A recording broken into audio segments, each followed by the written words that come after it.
to set the tone now. This organization went out and they got someone who's directly going to help you, and they went out and got the person that you wanted. There's a lot of pressure on him now to succeed. Unsportsmanlike is brought to you by Grainger. For the ones who get it done, Grainger offers access to over 1 million products and the scale to deliver when and where you need them. The right tools and supplies are never far away. Call clickgrainger.com or just stop by today. So Courtney Cronin covers the Bears for us here at ESPN. Is one of the two hosts, along with Peter Burns. Best week ever, Sunday morning, 7 to 10 Eastern time here on ESPN Radio.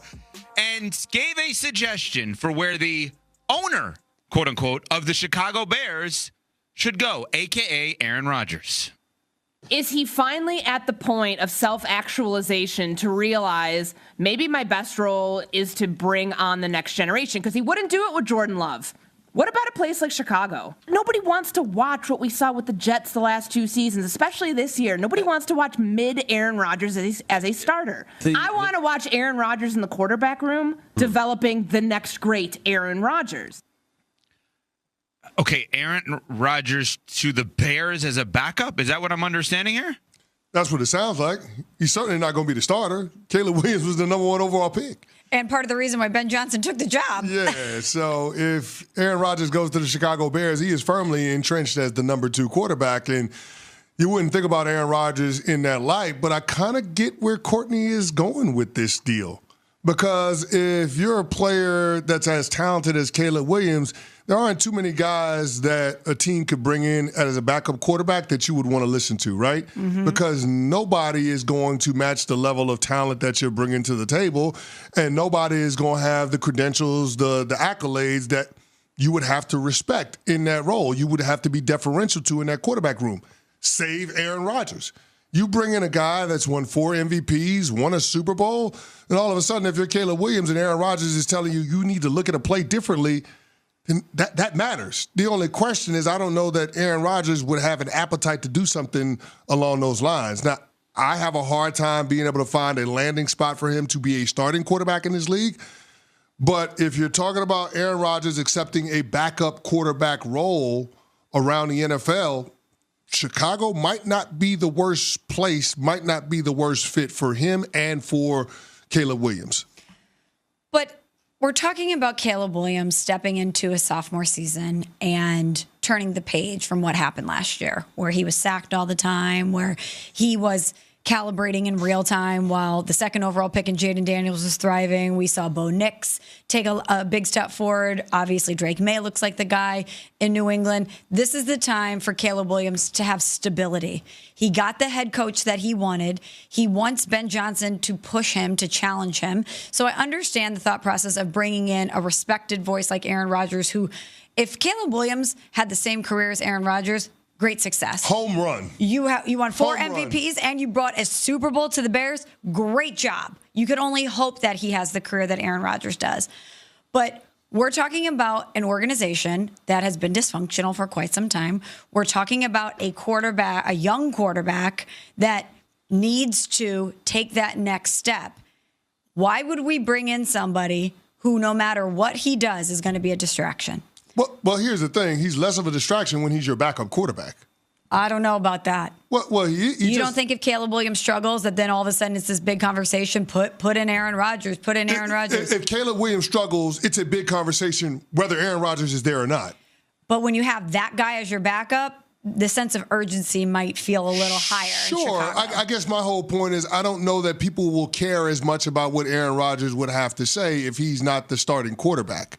Now, I mean, he is Aaron Rodgers. He's a first ballot Hall of Famer. He's going to walk in the Canton 5 years after he retires. But if it's understood that he is the number 2 quarterback and his primary function is to be there to mentor Caleb Williams and he accepts that role, I don't know that there's going to be the tension within the organization or the tension in the working relationship that A-Rod would have with Caleb Williams or with Ben Johnson. So you may be right, but just on the surface, if I'm the Bears, how do I explain to my fan base the New York Jets thought this guy was too much of a distraction, so we're going to bring him here?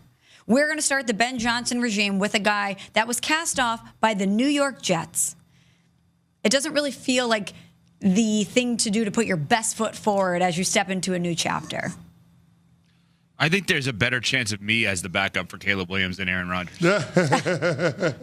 If Aaron Rodgers were to ever consider that, his dislike and hate for the Packers would be greater than any football opinion he has. And I don't think at all he has any dislike or hate for the Packers organization. I think he has that towards one specific guy, and Brian Gutekunst, who was right and Rodgers was wrong, obviously, through all of this. I would guess if the only option was a backup quarterback job, he would retire. But let's play something out on this. Let's say there's a combo package of mentorship, starting, but maybe not starting for the long haul, right? So Indianapolis, that's kind of a combo package. If they don't think that Anthony Richardson is the guy, which, by the way, based on the team's win-loss with Anthony Richardson, I would just work like crazy with that man during the offseason and give him a chance to start day one because they actually had more wins than losses with him in the lineup this year, if I'm not mistaken. But I do wonder if there is that combo package of mentorship / the opportunity to play. And we're also assuming that Rodgers would want that lasting legacy of look what I did for that guy. I just don't think that that's something he's actually been bad at in the past. I think it was actually pretty decent with Jordan Love in that regard.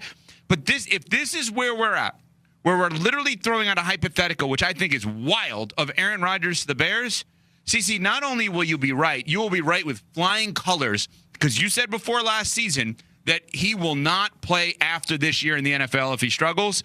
And if this is where we're at this soon, he's done. If this is like a legit option where he's having to weigh being a backup for the Chicago Bears, he will not play football again. Well, I don't know, man. Like, I'm not going to sit here and say that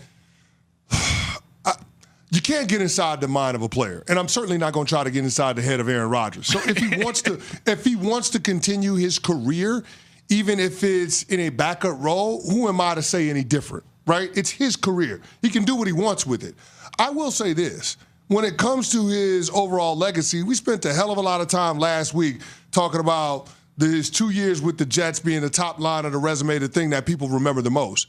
He has an opportunity to change that if he goes to the Chicago Bears as a backup quarterback and Caleb Williams ascends to one of the best quarterbacks in the entire league. That all of a sudden changes the narrative around Aaron Rodgers not being the best of teammates, Aaron Rodgers being an ominous cloud over the development of a young quarterback. That all of a sudden changes. Aaron Rodgers being somebody that adds to the dysfunction of a franchise that's already middling. That changes.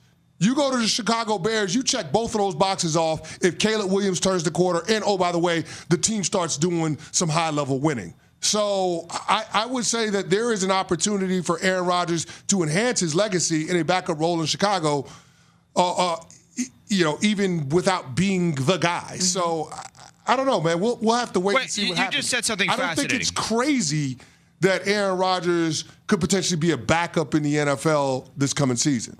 You said something fascinating. For you, Chris Canty, Aaron Rodgers has a chance to impress you more this year in your mind as a starter or a backup? I would say as a backup. Wow. I think he's washed as a starter. I do. But that would change your